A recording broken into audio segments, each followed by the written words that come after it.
hard data that he's presented here, saying, where is Rahul Gandhi in the parliament? He's barely present. Here's a quick look at the data that India Today has accessed based on what this government representative has put out, showing very clearly in 2023, the budget session, Rahul Gandhi's attendance was merely 40%. If we can look through the winter session in 2022, here is Rahul Gandhi's attendance at 0. This is Rahul Gandhi who says that he's not being allowed to speak in the parliament. Attendance in the monsoon session as well of 2020, Rahul Gandhi has never been present, full 0 there. And then the winter session of 2019, Rahul Gandhi's attendance at just 40%. So this is a quick look what we see here of all the way from 2019 to 2023. Average year showing Rahul Gandhi's presence inside the parliament at a mere 53%. So that's certainly below average. Rahul Gandhi now with this kind of marking inside the parliament thought fit that he speaks the way he spoke at a global stage, condemning India, saying that the Indian government does not allow the opposition to speak. A quick look at the attendance very clearly shows that Rahul Gandhi was really clearly in no position to make those claims. Now, a day after seeking foreign intervention here to save the Indian democracy, Congress MP Rahul Gandhi takes a back foot. He's almost gone back on his own word. Earlier on Monday, Rahul Gandhi had alleged that the structures of Indian democracy were under brutal attack and regretted that democratic parts of the world, including the US and Europe, have failed to notice it. His comments in the United Kingdom with the Indian Journalists Association raked up a huge slugfest in the political arena of India, and now he labelled it as an internal issue of India. That's a statement that he's come out to make, taking a U-turn, saying these are internal matters of India that needs to be dealt with. In fact, earlier he had gone hammer and tongs at the Narendra Modi government, from demonetization to Chinese aggression. The Congress leader said opposition is not allowed to raise their voice in the Indian parliament. In fact, the Gandhi's comments here, of course, that he made on foreign soil has become the latest flashpoint between the Congress and BJP. Well, how would you react if something, a structure 3.5 times Europe suddenly went non-democratic, right? That's happened already. That's not something that is going to happen in the future. That's already happened. But there's no reaction. So the surprising thing is that the so-called defenders of democracy, which are the United States, European countries, seem to just be oblivious that a huge chunk of the democratic model has come undone, right? Which is a real problem. First of all, it's our problem, right? It's an internal problem, it's an Indian problem, and the solution is going to come from inside, it's not going to come from outside. When there are important things that we need to speak about, demonetization, GST, the fact that the Chinese are sitting inside our territory, when we try to raise these questions, we're not allowed to raise them in the House. It's a fact.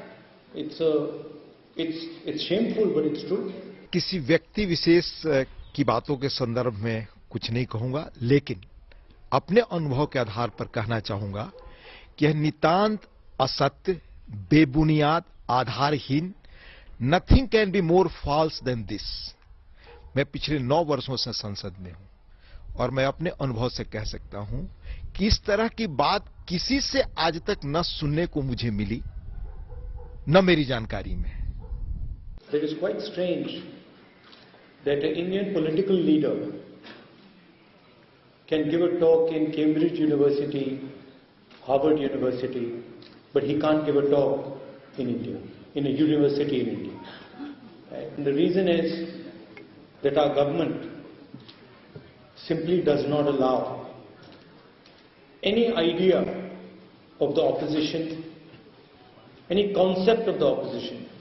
ऐसा है, ये जो चाहे राहुल गांधी जी हो, कोई भी हो, सुबह से रात तक सरकार को गाली देते रहते हैं, मोदी जी को गाली देते रहते हैं, और जो सबसे ज्यादा बोलते हैं वही बोलते हैं कि बोलने नहीं दिया जा रहा है। अगर देश उनकी पार्टी को वोट नहीं देता, अगर देश राहुल गांधी की पॉलिटिकल समझदारी को सम्मान नहीं करता, तो उसकी शिकायत वो विदेश की धरती पर करेंगे। वो भारत के लोकतंत्र, भारत के जनमत, भारत की संसद, भारत की न्याय व्यवस्था और भारत की सामरिक सुरक्षा सब पर अपमान कर रहे हैं।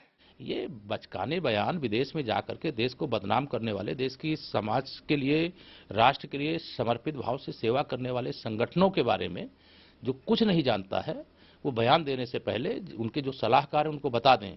लेकिन वह केवल देश को दुनिया में बदनाम करना, देश के अच्छे संगठनों को दुनिया में बदनाम करना, ये कांग्रेस का फैशन बन गया है। बेचैन है, सत्ता के वियोग में है, सत्ता नहीं मिल रही है कांग्रेस को, इसके कारण से उनको कुछ समझ में नहीं आ रहा, उनका मानसिक संतुलन सबका बिगड़ा हुआ। Earlier they wanted to make an early election, but now they see that they fail in the election, they will not come through because of lot of issues within their party and the corruption. We will not allow this corruption. They are collecting, they are forcing everyone, so we doesn't want. Let they call the election immediately. We are ready to face the election.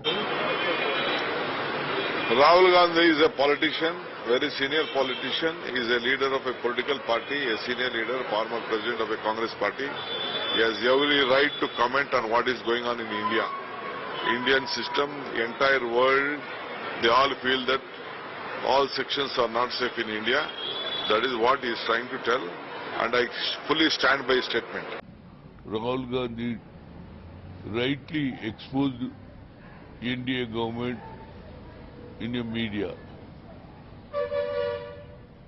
It is a democracy country, but democracy is not there. Wherever the media can talk anything against the government, they are banning like BBC. Even opposition also, they want to raise any issue, they want to take the vindictive activities on the opposition. Our country is a democracy country, but they are making like a dictator.